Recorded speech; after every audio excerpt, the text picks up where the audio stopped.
શું ચેતર વસાવા બીજેપીમાં જોડાવાના છે ને જસ્ટ તમે વિચાર કરો કે શું ચેતર વસાવા બીજેપીમાં જોડાય છે તો તરત જ તેઓ બહાર આવી શકે છે એન્ડ ધારાસભ્ય પદ પણ મળી શકે છે. તો લેટ સ્ટાર્ટ ધ વિડીયો. આ વિડીયોમાં આપણે બધી જ વાત કરવાના છીએ. તો પહેલા તો વિડીયોને લાઈક અને ચેનલને સબસ્ક્રાઇબ કરવાનું ભૂલતા નહીં. બાકી તમારું જે પણ મંતવ્ય હોય આ વિડીયો જોઈને પછી લાસ્ટમાં મને જણાવજો. તો જુઓ, સૌથી પહેલા વાત કરીએ રાજપીપળા સેશન કોર્ટે ચેતર વસાવા એમની પત્ની સહિત 9 આરોપીઓ સામે 7 વર્ષની સજા ફટકારી છે અને દંડ પણ.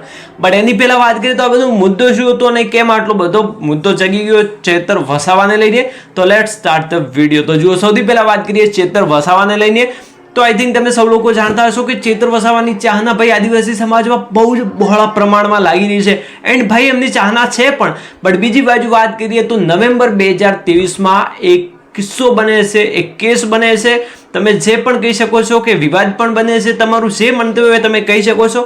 પરંતુ ત્યારે જ્યારે વન અધિકારીઓ સરકારી જમીન ઉપર જે પાક વાવેલો હતો એ હટાવવા માટે આવ્યા ત્યારે ત્યાં થોડો બખેડો થઈ જાય છે એન્ડ ત્યાં ચેતર વસાવા પણ આવે છે. એના પછી જો વાત કરીએ મળતી માહિતી મુજબ તો ચેતર વસાવાના નિવાસ સ્થાને બોલાવવામાં આવે છે ને ત્યાં ઝપ્પાઝપ્પી થાય છે. ત્યાં આમ કહો કે કંઈક બોલાચાલી પણ થાય છે તેમજ ત્યાં કંઈક બહુ થાય છે. મતલબ તમે અહીંયા સ્ક્રીનમાં જોઈ શકો છો. એન્ડ એના પછી થાય છે એવું કે આ જ્યારે પુરાવા મળે છે સેશન કોર્ટને ત્યારે રાજપીપળા સેશન કોર્ટ તેમને 7 વર્ષની સજા ફટકારે છે.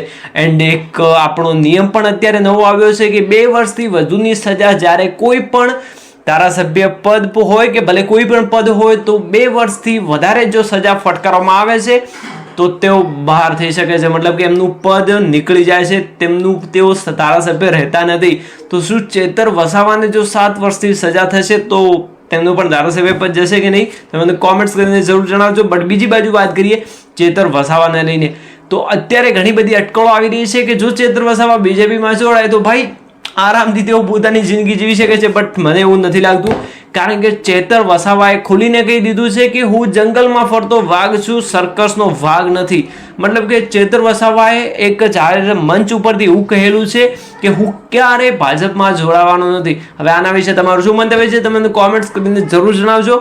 એન્ડ શું તમને લાગે છે કે શું ચેતર વસાવા જો ભાજપમાં જોડાઈ જાય છે તો આ સજા શું માફ થઈ શકે છે? બાકી જો આમ વાત કરીએ તો બીજી પણ એક રીત છે. ચેતર વસાવા શું લીગલી બહાર આવી શકે છે? તો જો સૌથી પહેલા વાત કરીએ ચેતર વસાવાને લઈને તો ચેતર વસાવા જો હાઈકોર્ટમાં અરજી કરે છે, મતલબ કે અપીલ કરે છે સજા સામે, તો ચાન્સ થોડા ક્રિએટ થઈ શકે છે. પરંતુ બીજી બાજુ વાત કરીએ તો અત્યારે માહિતી અટકળો એવી મળી રહી છે કે વડોદરા સેન્ટ્રલ જેલમાં તેમને રાખવામાં આવ્યા છે. પરંતુ બીજી બાજુ વાત કરીએ ચેતર વસાવાને લઈને તો એ પણ છે કે શાયદ ચેતર વસાવા 7 વર્ષ સજા પછી બહાર આવી શકે છે.